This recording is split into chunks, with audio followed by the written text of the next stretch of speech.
Mari kita membaca dari Injil Matius pasal 28 ayat 7 sampai ayat 10.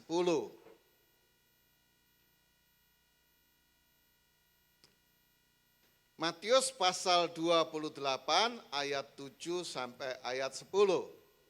Saya akan membacakannya, Bapak Ibu Saudara silahkan memperhatikan, baik yang di sini maupun yang di rumah. Demikian firman Tuhan.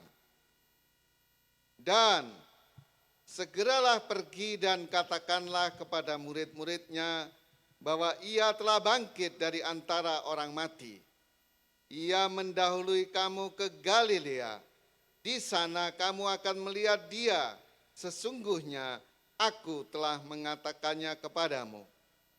Mereka segera pergi dari kubur itu dengan takut dan dengan sukacita yang besar, dan berlari cepat-cepat untuk memberitahukannya kepada murid-murid Yesus. Tiba-tiba Yesus berjumpa dengan mereka dan berkata, "Salam bagimu." Mereka mendekatinya dan memeluk kakinya serta menyembahnya. Maka kata Yesus kepada mereka, "Jangan takut. Pergi dan katakanlah kepada saudara-saudaraku supaya mereka pergi ke Galilea, dan di sanalah mereka akan melihat aku." Bapak Ibu, saya memberi tema firman Tuhan ini yaitu setelah Tuhan Yesus bangkit. Minggu yang lalu kita membahas kebangkitan Yesus. Sekarang kita lihat setelah Yesus bangkit apa yang terjadi. Bapak Ibu, kalau kita teliti Alkitab, Injil Matius dan Markus hanya sedikit bercerita tentang setelah kebangkitan Yesus. Tetapi Injil Lukas dan Injil Yohanes, dia bercerita lebih banyak tentang setelah kebangkitan Yesus. Nah, yang lebih banyak itu Paulus dan Petrus.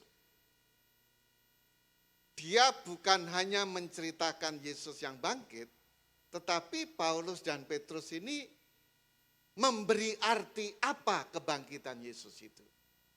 Tetapi dalam kesempatan ini, saudara, kita akan melihat dari Matius pasal 28 ayat 7 sampai ayat 10. Di situ paling tidak ada 5 hal yang terjadi setelah Tuhan Yesus bangkit. Tentu dalam konteks ayat-ayat ini, saya tidak menceritakan ayat-ayat yang lain tadi yang begitu banyak. Nah, 5 hal kejadian setelah Yesus bangkit itu kita akan perhatikan satu persatu. Yang pertama ayat 7. Dan segeralah pergi dan katakanlah kepada murid-muridnya bahwa ia telah bangkit dari antara orang mati. Ia mendahului kamu ke Galilea. Di sana kamu akan melihat dia. Sesungguhnya aku telah mengatakannya kepadamu. Jadi intinya Bapak Ibu, setelah Yesus bangkit, malaikat itu memerintahkan kepada para perempuan yang datang ke kubur itu supaya memberitakan tentang kebangkitan Yesus itu. Jadi intinya setelah Yesus bangkit, kebangkitan Yesus itu harus diberitakan. Makanya salah satu pengajaran yang sangat penting, iman yang sangat penting dalam kekristenan itu, saudara, yaitu kebangkitan Yesus. Sampai suatu saat ketika Rasul Paulus menulis surat kepada jemaat Korintus, itu ayat yang terkenal, saudara, 1 Korintus 15, dia bercerita panjang tentang kebangkitan Yesus. Intinya Yesus memang bangkit, dan itu banyak saksi. Itu bukan hanya ilusi, bukan hanya angan-angan, bukan hanya karena orang Kristen cinta Tuhan seakan-akan Yesus sudah bangkit. Memang real, faktual, historis. Yesus bangkit beneran. Nah, itu secara historis, secara deskriptif. Tentu ada makna. Apa artinya Yesus bangkit itu? Kenapa harus diberitakan? Itu ada makna, ada arti, ada maksud. Yang pasti Yesus telah mengalahkan maut. Itu secara historis sangat jelas. Maut tidak berkuasa lagi atas Yesus. Yesus sudah menang. Itu secara historis. Tetapi secara rohani apa maksudnya? Ya tentu orang-orang Kristen juga harus bangkit. Jangan terpuruk terus. Kita harus bangkit. Kita harus menang bersama dengan Tuhan. Nah itu tentu. Tetapi karena kebangkitan Yesus ini seperti yang dikatakan oleh Tuhan Yesus. Malaikat juga menceritakan bahwa sebelum mati Yesus sudah katakan aku akan bangkit. Gitu. Berarti ketika kita memperingati kebangkitan Yesus bukan hanya bicara kemenangan. Tapi bicara bahwa janji Tuhan pasti digenapi. Makanya Bapak Ibu kalau kita jujur sebenarnya kita ini sering berjanji loh. Misalnya waktu sakit gitu, kita berdoa Tuhan kalau sembuh saya rajin ke gereja. Habis sembuh suruh ke gereja 1-2 minggu berikutnya udah gak ke gereja lagi. Ya kan? Kalau anak-anak menghadapi ujian dia berdoa, Tuhan kalau saya lulus saya mau melayani Tuhan. Pas lulus disuruh melayani mulai mogok-mogok. Ya kan? Harus didorong-dorong dulu gitu. Apalagi kalau orang nikah, itu dia didoakan oleh pendeta, dia janji untuk setia, untuk mengasihi dalam kondisi apapun. Kalau gereja-gereja Protestan, itu mempelai itu punya janji. Saya akan setia kepada kamu, baik susah maupun senang, baik kelimpahan maupun kekurangan, baik sehat maupun sakit. Gitu. Nah orang-orang karismatik nggak suka janji itu, sehingga dalam gereja karismatik nggak ada janji itu. Alasan mereka begini, masa orang baru nikah sudah susah, sudah sakit, sudah ini, kita harus mencintai kamu, mengasihi kamu selama-lamanya. Nah Bapak Ibu, ternyata nikah baru beberapa hari sudah berantem. Bahkan ada yang minta cerai. Padahal firman Tuhan sangat jelas dan tegas, apa yang sudah dipersatukan Allah tidak boleh diceraikan oleh manusia. Tapi manusia beralasan, mungkin bukan Allah yang mempersatukan dulu. Lalu siapa yang mempersatukan? Kalau orang nikah, saudara, dia mengikuti pre-marriage counseling, pasti pendeta akan bertanya, kamu yakin ini dari Tuhan? Kalau nggak yakin, ya jangan nikah gitu. Hampir 100% mereka bilang, yakin dari Tuhan. Pendeta akan tanya lagi, bagaimana Anda tahu? Gitu. Dia cerita dengan banyak alasan, dia meyakini itu dari Tuhan. Nah, problemnya apakah Tuhan pernah plan? Ini dari Tuhan, kemudian bukan dari Tuhan. Nah, ini problem paling besar dalam iman Kristen. Kita berharap janji Tuhan digenapi, janji Tuhan dikabulkan. Tapi kita sendiri sering berjanji tidak menggenapi. Nah, melalui kebangkitan Yesus, malaikat ini memberitakan kepada para perempuan yang menyaksikan kubur kosong itu. Kamu beritakan bahwa Yesus sudah bangkit. Ini berita yang sangat penting. Bahkan Rasul Paulus itu katakan seandainya Yesus tidak bangkit, sia-sialah iman kita. Tapi Paulus menjelaskan lagi, yang benar ialah Yesus telah bangkit. Saksinya banyak sekali, bukan 1-2 orang.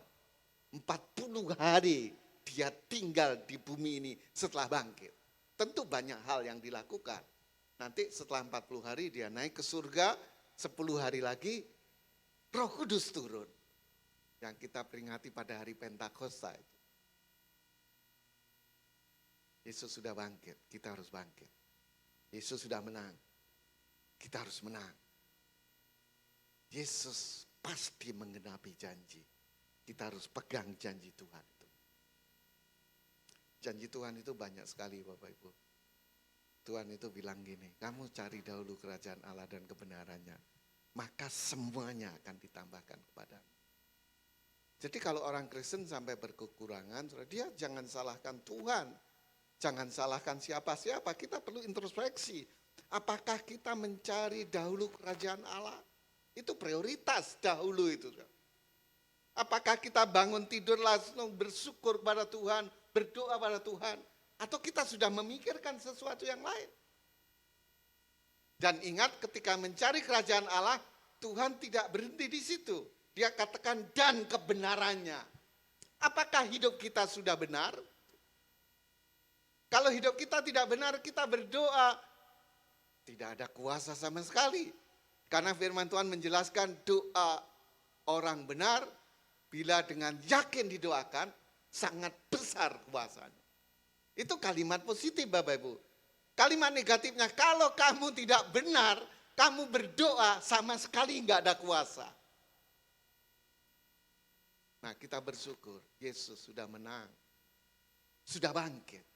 Janjinya digenapi. Itulah kejadian pertama yang kita lihat setelah Yesus bangkit. Nah sekarang kita lihat yang kedua.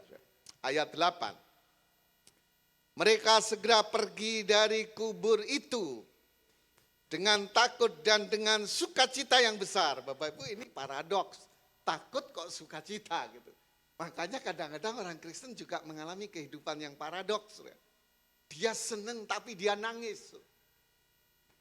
Bapak Ibu tahu orang senang, bahagia, terharu tapi dia nangis. Itu paradoks. Senang seharusnya akan tertawa, sukacita gitu. Tapi orang Kristen mengalami kehidupan yang paradoks. Seperti para perempuan ini. Dia takut tapi dengan sukacita. Tapi ketika malaikat katakan segera beritakan itu kebangkitan Yesus. Dan mereka segera dia pergi lari dengan cepat-cepat. Dia memberitakan kebangkitan Yesus itu pertama kepada murid-muridnya. Jadi Bapak Ibu setelah kebangkitan Yesus ada kejadian yang unik. Bukan hanya malaikat menyuruh atau memerintahkan para perempuan ini menyaksikan atau berbicara atau memberitakan tentang kebangkitan Yesus. Ternyata para perempuan ini juga taat terhadap perintah malaikat Tuhan. Malaikat Tuhan itu utusan Tuhan, bukan Tuhan sendiri.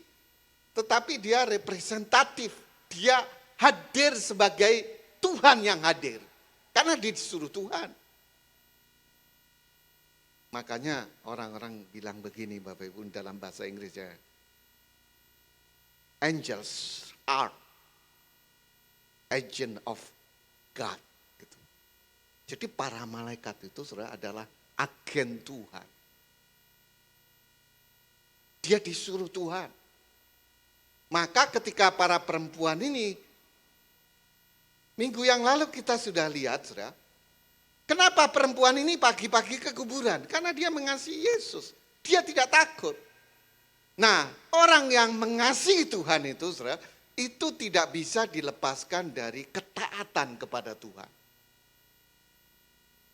Saya ingin ditayangkan, coba.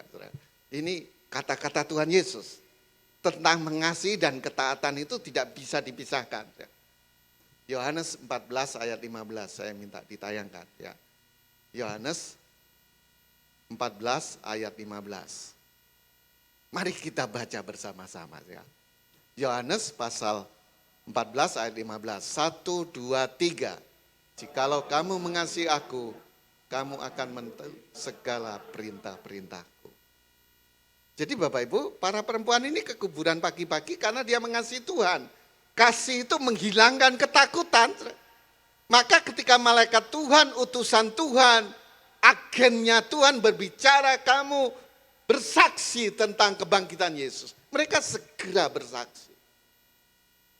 Jadi kasih itu tidak bisa dilepaskan dari ketaatan. Nah salah satu problem terbesar dalam kehidupan orang Kristen itu ketidaktaatan. Ini salah satu penghalang berkat Tuhan itu ketidaktaatan. Saudara, kalau saudara bilang mau taat tapi sulit gitu. Ya semua orang tahu. Makanya Tuhan bilang kita harus hidup oleh roh. Karena daging lemah, roh penurut. Jadi kalau kita hidup dipimpin roh Bapak Ibu walaupun sulit Tuhan pasti bisa. Bagi Tuhan tidak ada yang mustahil. Nah ini kejadian yang kita pelajari setelah Yesus bangkit. Malaikat memerintahkan supaya kita memberitakan kebangkitan Yesus. Yesus sudah menang dan janjinya sudah digenapi. Dan kita belajar dari para orang yang menyaksikan kubur kosong itu taat terhadap perintah Tuhan. Walaupun Tuhan tidak bicara langsung, hanya melalui malaikat, melalui utusannya. Ketaatan. Ini penting sekali bagi kita. Nah sekarang yang ketiga, kita perhatikan ayat 9. Apa yang terjadi setelah Yesus bangkit? Tiba-tiba.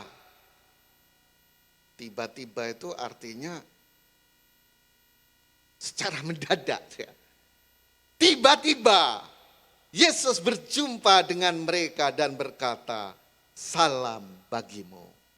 Jadi setelah Yesus bangkit, saudara, dia menemui para wanita ini dan memberikan salam.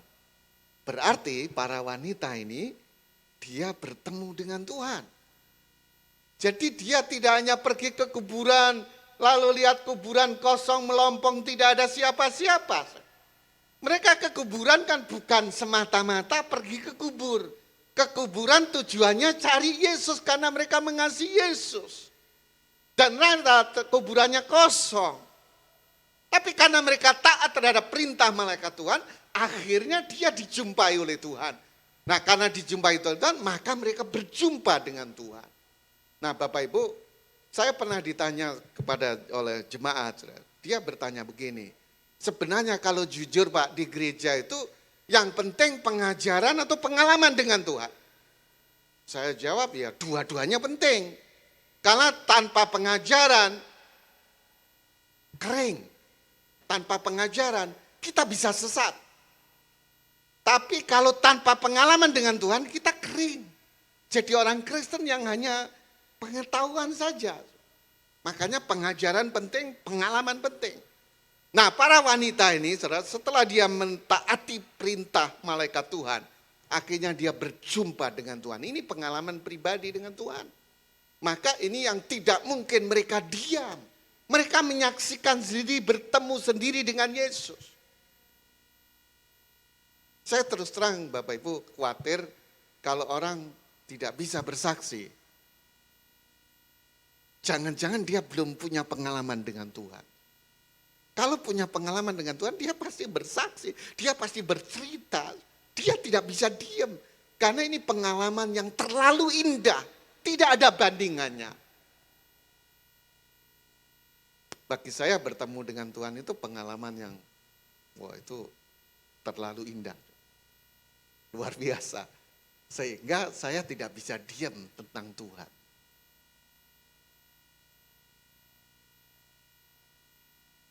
Berjumpa dengan Tuhan. Saya terus terang Bapak Ibu, ya saya tahu bahwa firman Tuhan katakan jangan khawatir, jangan khawatir. Jangan khawatir itu tahu.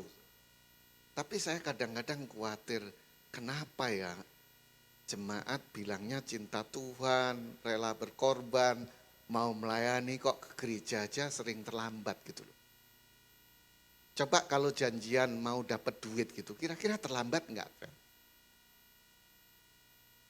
Tapi kalau ditanya, saya cari Tuhan, saya cinta Tuhan gitu.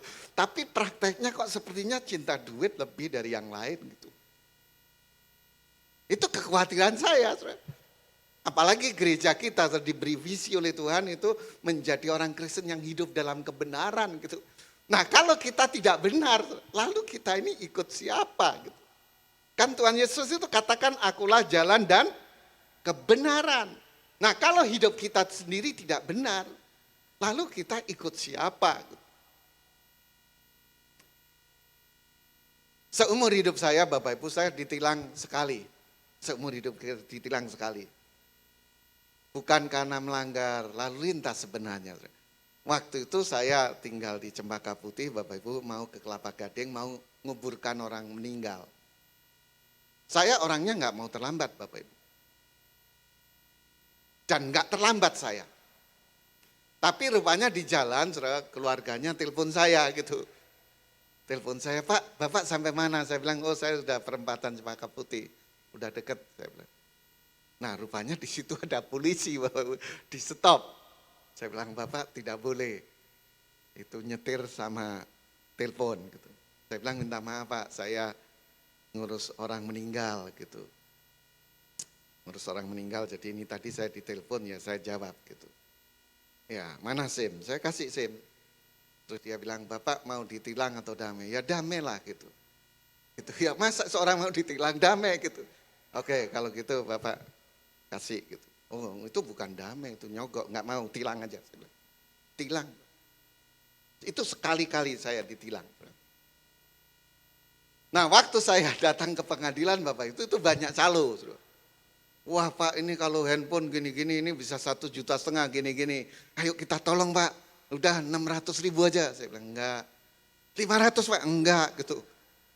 Saya ngurus sendiri gitu. Nah karena saya datang lebih awal Bapak Ibu, itu pengadilan belum mulai Bapak Ibu, belum buka. Oh, sudah buka tapi belum jam mulai.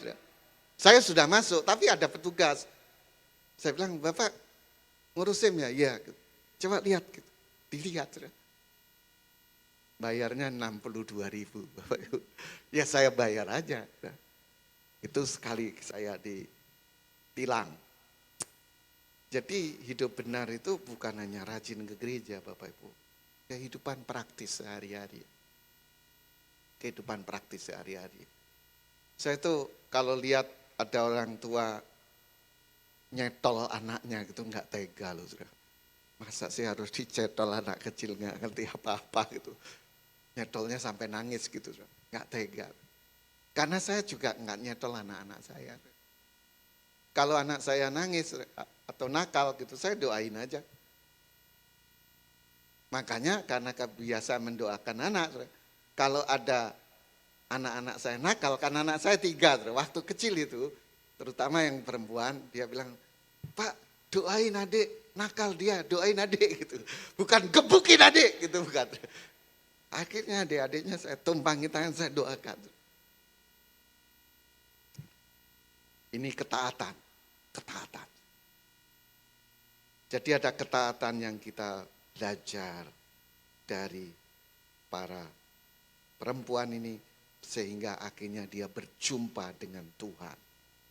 Nah sekarang yang keempat, ayat 9 masih.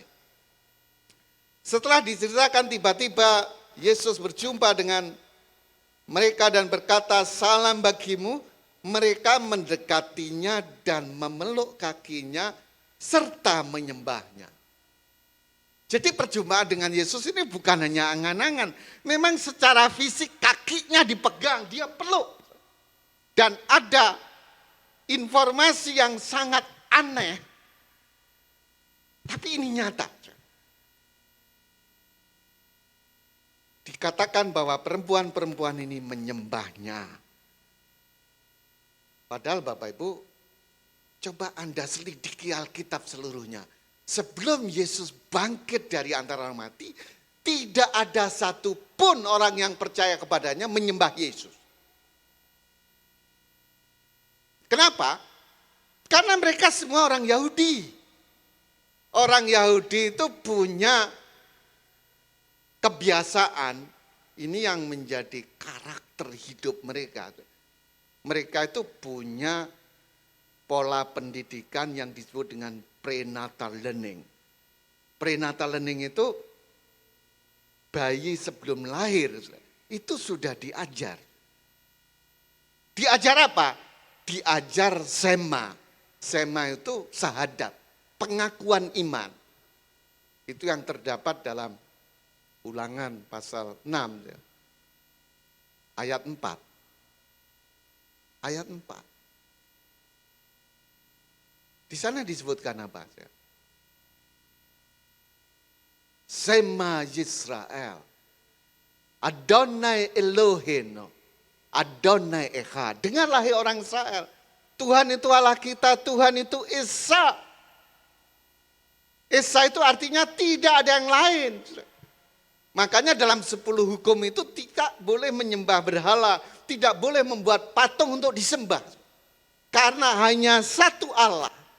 Jadi Bapak Ibu ingat ketika Sadrak, Mesak, dan Abednego di penjara. Lalu Nebukadnezar membuat patung yang sangat tinggi, ketika ditabiskan seluruh rakyat harus sujud menyembah. 3 orang ini tidak mau menyembah, tidak mau berlutut. Karena mereka percaya hanya satu Tuhan, tidak ada yang lain. Nah akhirnya mereka diketahui dan dilaporkan. Sadrak, Mesak, Abednego tidak mau berlutut, tidak mau menyembah patung Nebukadnezar itu. Terus raja bilang, oh peringatkan dia. Kalau tidak mau dibakar dalam api.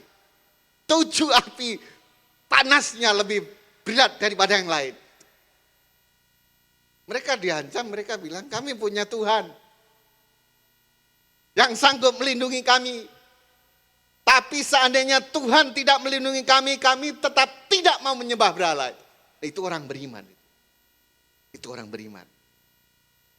Dan betul, akhirnya mereka ditangkap, dilempar ke perapian yang 7 kali lebih panas dari biasanya. Sampai yang melemparkan itu kepanasan mati. Sudah. Tapi Nebukadnezar kaget di api yang begitu panas menyala-nyala itu. Yang dilempar 3 orang, tiba-tiba ada orang keempat. Nebukadnezar kaget, loh kok ada anak dewa di situ gitu. Karena Nebukadnezar tidak kenal Yesus. Jadi Yesus dikira anak dewa. Dan ternyata 3 orang ini tidak ada satupun yang terbakar. Mereka selamat, perlindungan Tuhan sempurna. Itu orang beriman, itu luar biasa. Nah, Bapak Ibu, ternyata dalam sejarah orang Yahudi itu tidak akan menyembah siapapun kecuali Allah yang Esa itu.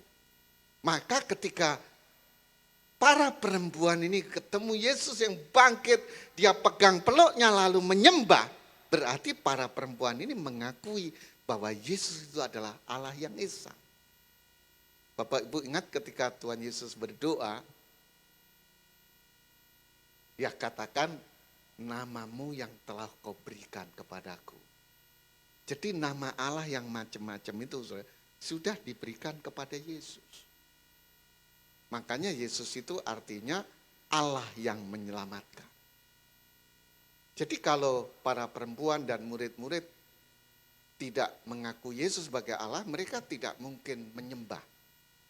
Paling mereka hanya hormat. Mereka hanya menghargai. Jadi melalui kebangkitan Yesus Bapak Ibu, kita diperkenalkan Yesus bukan hanya rasul, bukan hanya nabi, bukan hanya tabib ajaib yang bisa menyembuhkan dan membuat mujizat. Tetapi dia Allah yang telah bangkit dari antara orang mati. Karena sebagai manusia dia mati.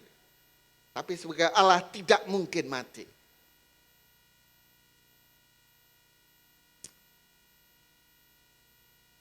Lalu yang terakhir ayat 10. Apa yang terjadi setelah Yesus bangkit? Maka kata Yesus kepada mereka, jangan takut. Pergi dan katakanlah kepada saudara-saudaraku. Jadi murid-murid itu disebut sebagai saudara-saudaraku. Ada yang lain, murid-murid itu disebut sahabatku gitu. Tapi murid-murid itu juga disebut sebagai saksiku, saksi Tuhan. Kamu akan menjadi saksiku. Mulai dari Yerusalem, Yudea, Samaria sampai ke ujung bumi. Tapi murid Tuhan juga disebut sebagai anak-anak terang. Jadi banyak sebutan. Nah murid-murid Tuhan ini juga disebut sebagai hamba Allah. Hamba Allah. Makanya Bapak Ibu kalau ada orang mengajarkan kita ini sudah merdeka bukan hamba lagi, itu konteksnya beda. Kita bukan hamba, budak manusia. Kita ini hamba Tuhan. Dan status hamba itu di hadapan Tuhan itu mulia. Makanya salah satu orang yang terkenal yang disebut sebagai Eved Yahweh itu Musa.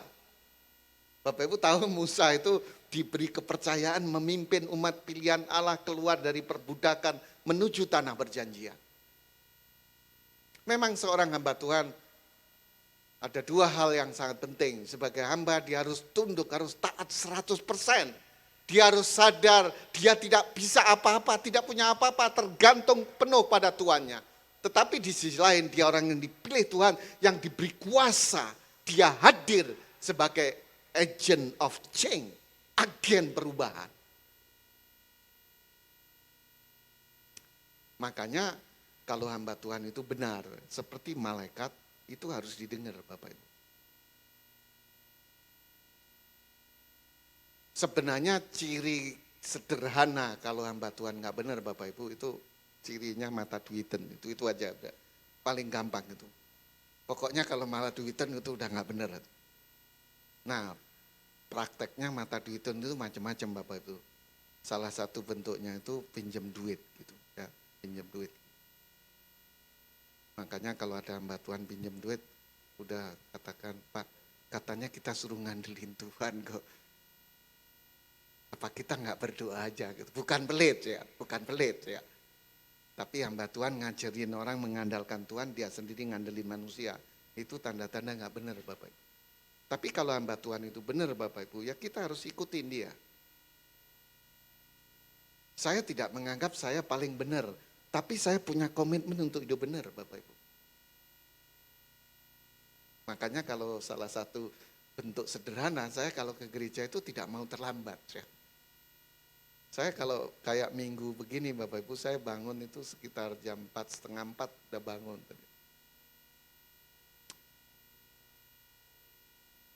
Saya tidak mau terlambat datang ke gereja. Luar biasa. Nah sekarang ayat 10 saudara, Tuhan Yesus katakan jangan takut, pergi dan katakanlah kepada saudara-saudaraku supaya mereka pergi ke Galilea dan di sanalah mereka akan melihat aku. Bapak Ibu tahu Yesus mati dan dikuburkan di mana? Dulu saudara, Golgota itu dulu berada di luar tembok Yerusalem. Tapi dalam kota modern sekarang Bapak Ibu sudah ada di dalamnya gitu. Karena sudah lebih luas ya. Kenapa? Zaman dulu kuburan itu dianggap najis Bapak Ibu. Nggak boleh di dalam kota. Kota itu tempat istana, tempat raja. Ya. Yerusalem dengan Galilea, Galilea itu sebelah utara, Israel sebelah utara Bapak Ibu. Galilea itu disebut 4 sebutan Bapak Ibu. Galilea, terus Tiberias, Genesaret, Kineret, itu namanya sama Bapak Ibu. Jadi Danau Galilea itu namanya 4 ini. Galilea, Tiberias, Genesaret, Kineret, gitu. Ada 4.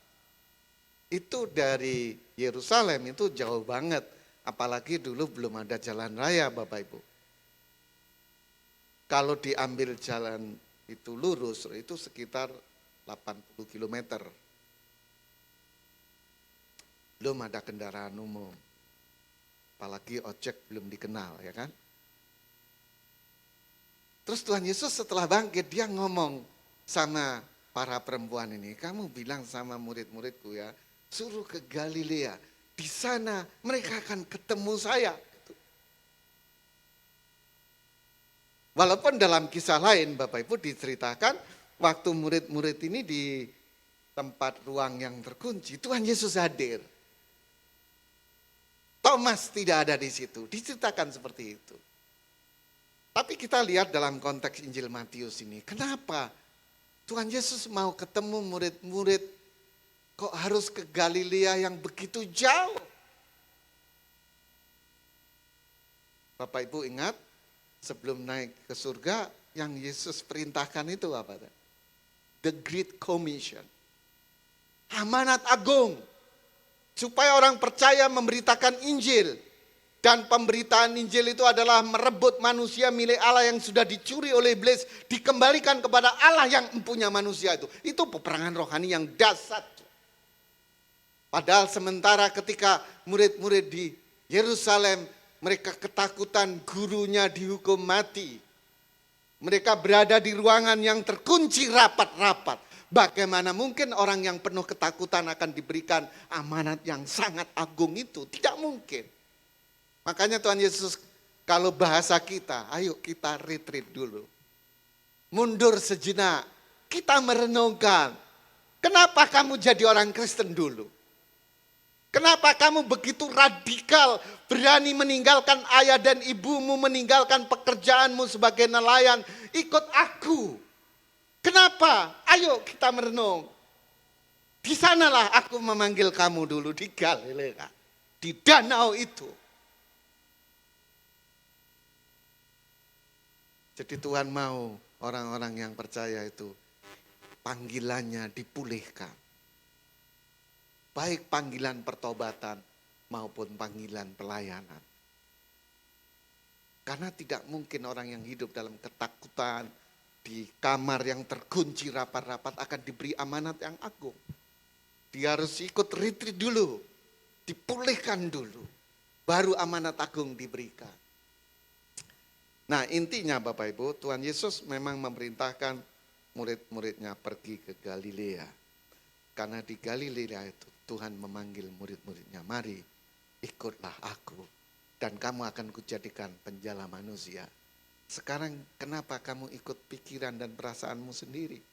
Kenapa kamu takut? Kenapa kamu bersembunyi gitu? Ayo ikut aku. Jangan ikut perasaanmu sendiri. Bapak Ibu, banyak orang susah itu karena mengikuti perasaan sendiri. Ingat, walaupun ada kesusahan, ada juga Tuhan. Amin.